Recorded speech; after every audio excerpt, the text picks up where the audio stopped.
प्रिय भक्तों, आप सभी का हमारे YouTube चैनल भक्ति साधना में स्वागत है। आज हम आपको इस वीडियो में बृहस्पतिवार की व्रत कथा सुनाने जा रहे हैं। एक बार प्रेम से बोलिए विष्णु भगवान की जय हो। कथा प्रारंभ करते हैं। भारतवर्ष में एक राजा राज्य करता था। वह बड़ा प्रतापी और दानी था।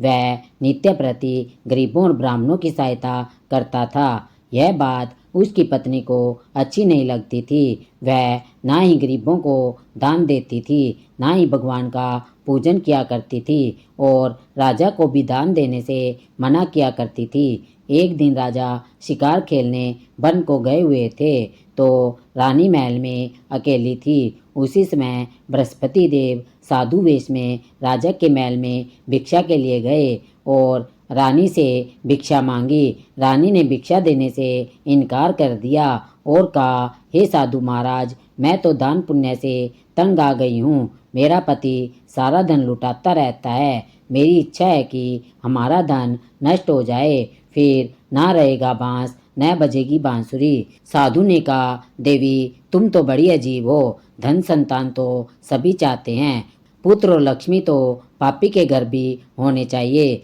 यदि तुम्हारे पास अधिक धन है तो भूखों को भोजन दो, प्यासों के लिए प्याऊ बनवाओ, मुसाफिरों के लिए धर्मशालाएं खुलवाओ। जो निर्धन अपनी कुंवारी कन्याओं का विवाह नहीं कर सकते, उनका विवाह करवा दो।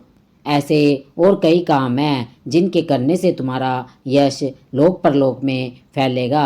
परंतु रानी पर साधु बाबा के उपदेश का कोई भी प्रभाव नहीं पड़ा। वह बोली, महाराज आप मुझे कुछ न समझाए। मैं ऐसा धन नहीं चाहती जो हर जगह बांटती फिरूं। साधु ने उत्तर दिया, यदि तुम्हारी ऐसी इच्छा है तो तथास्तु। तुम ऐसा करना कि बृहस्पतिवार को घर लीपकर पीली मिट्टी से अपना सिर धोकर स्नान करना, बट्टी चढ़ाकर कपड़े धोना। ऐसा करने से आपका सारा धन नष्ट हो जाएगा। इतना कहकर वह साधु महाराज वहाँ से अंतर्ध्यान हो गए। जैसा वह साधु कह कर गया था, रानी ने वैसा ही किया। 6 बृहस्पतिवार ही बीतते थे कि उसका समस्त धन नष्ट हो गया और भोजन के लिए दोनों तरसने लगे, संसारिक भोगों से दुखी रहने लगे। तब वह राजा रानी से कहने लगा कि तुम यहाँ पर रहो, मैं दूसरे देश को जाऊँ, क्योंकि यहाँ पर मुझे सभी मनुष्य जानते हैं, इसलिए कोई कार्य नहीं कर सकता। देश चोरी परदेश भीख बराबर है। ऐसा कहकर राजा परदेश चला गया। वहाँ जंगल को जाता और लकड़ी काट कर लाता और शहर में बेचता। इस तरह जीवन व्यतीत करने लगा। एक दिन दुखी होकर जंगल में एक पेड़ के नीचे आसन जमाकर बैठ गया। वह अपनी दशा को याद करके व्याकुल होने लगा। बृहस्पतिवार का दिन था।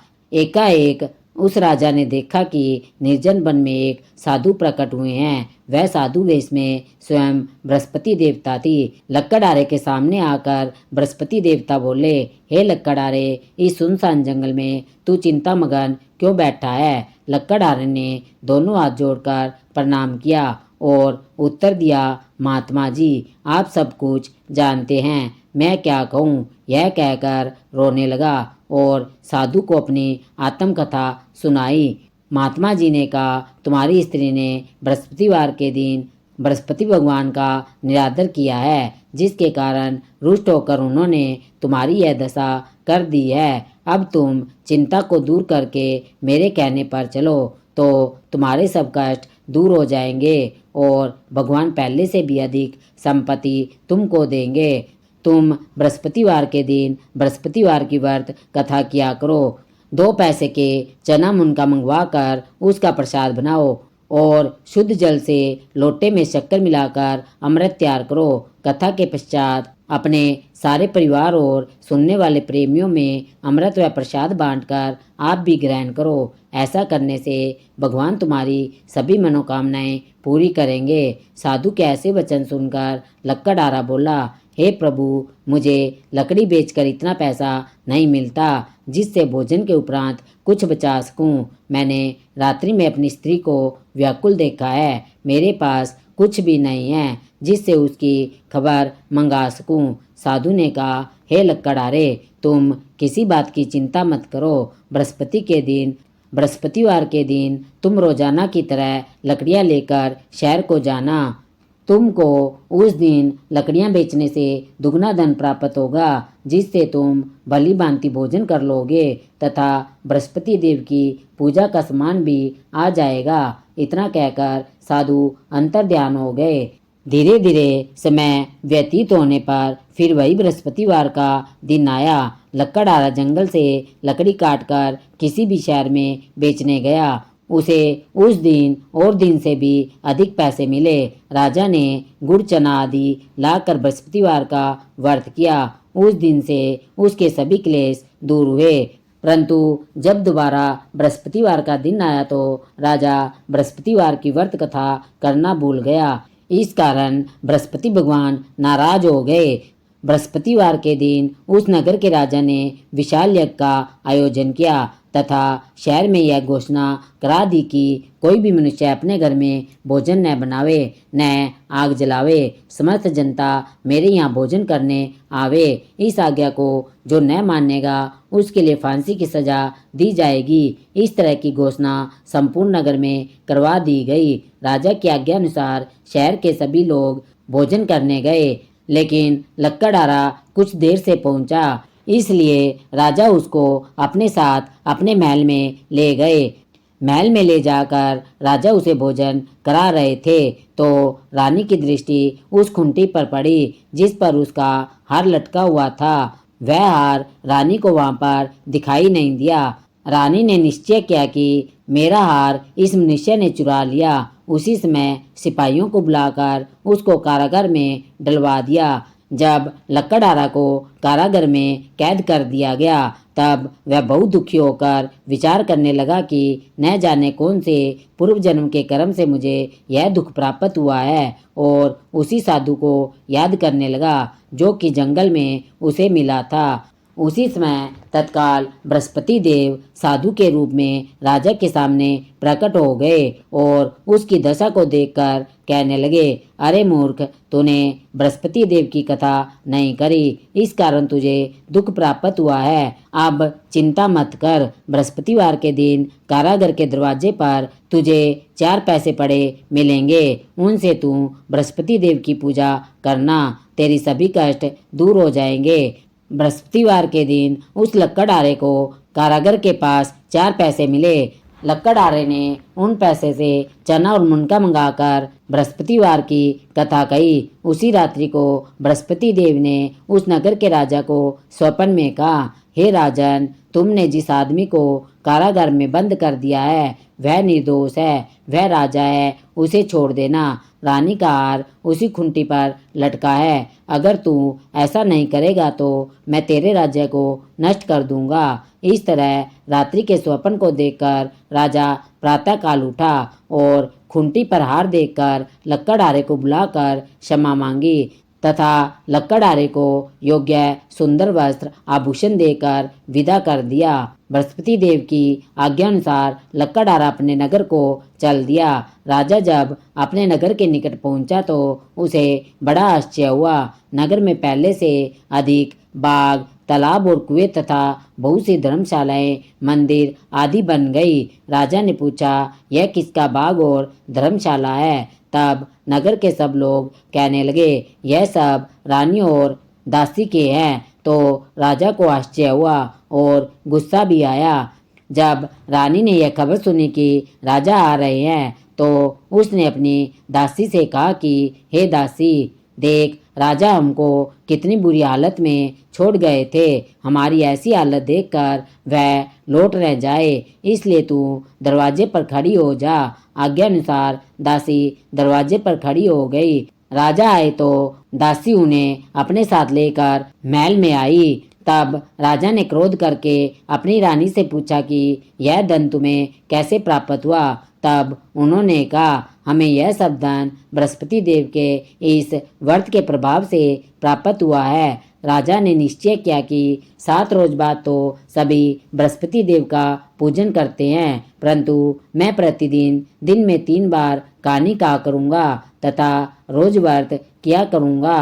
अब हर समय राजा के दुपट्टे में चने की दाल बंधी रहती थी तथा राजा दिन में 3 बार कहानी कहता। एक रोज राजा ने विचार किया कि चलो अपनी बहन के यहाँ जाएं। इस तरह निश्चय कर राजा घोड़े पर सवार हो अपनी बहन के यहाँ को चलने लगा। मार्ग में उसने देखा कि कुछ आदमी एक मुर्दे को लिए जा रहे थे।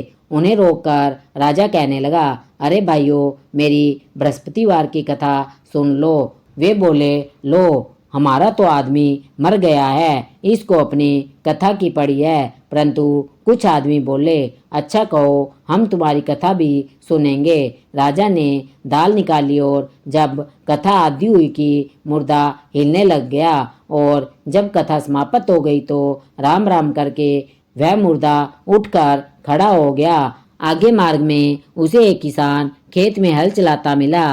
राजा ने उसे देखा और उससे बोला, अरे भाई, तुम मेरी बृहस्पतिवार की कथा सुन लो। किसान बोला, जब तक मैं तेरी कथा सुनूंगा तब तक 4 हरैया जोत लूंगा। जा अपनी कथा किसी और को सुना। इस तरह राजा आगे चलने लगा। राजा के हटते ही बैल पछाड़ खाकर गिर गए तथा उसके पेट में बड़ी जोर का दर्द होने लगा। उस समय उसकी माँ रोटी लेकर आई। उसने जब यह देखा तो अपने पुत्र से सब हाल पूछा और बेटे ने सभी हाल कह दिया तो बुढ़िया दौड़ी दौड़ी उस घुड़सवार के पास गई और उससे बोली कि मैं तेरी कथा सुनूंगी, तू अपनी कथा मेरे खेत पर चल कर ही कहना। राजा ने बुढ़िया के खेत पर जाकर कथा कही, जिसके सुनते ही वह बैल उठ खड़े हुए तथा किसान के पेट का दर्द भी बंद हो गया। राजा अपनी बहन के घर पहुंचा। बहन ने भाई की खूब मेहमानबाजी की। दूसरे रोज प्रातःकाल राजा जागा तो वह देखने लगा कि सब लोग भोजन कर रहे हैं। राजा ने अपनी बहन से कहा, ऐसा कोई मनुष्य है जिसने भोजन नहीं किया हो, मेरी बृहस्पतिवार की कथा सुन ले।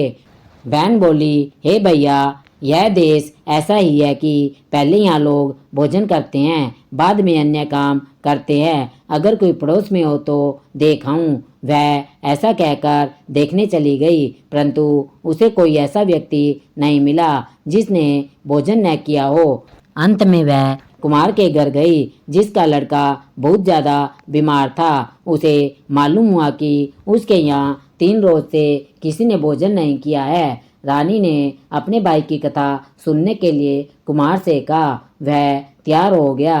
राजा ने जाकर बृहस्पतिवार की कथा कही, जिसको सुनकर उसका लड़का ठीक हो गया। अब तो राजा की प्रशंसा होने लगी। एक रोज राजा ने अपनी बहन से कहा कि हे बहन, हम अपने घर को जाएंगे, तुम भी तैयार हो जाओ। राजा की बहन ने अपनी सास से कहा। सास ने कहा, हाँ चली जा, परंतु अपने लड़के को मत ले जाना, क्योंकि तेरे भाई के कोई औलाद नहीं है। बहन ने अपने भाई से कहा, हे भैया, मैं तो चलूंगी, पर कोई बालक नहीं जाएगा। राजा बोला, जब कोई बालक नहीं चलेगा तब तुम क्या करोगी? बड़े दुखी मन से राजा अपने नगर को लौट आया।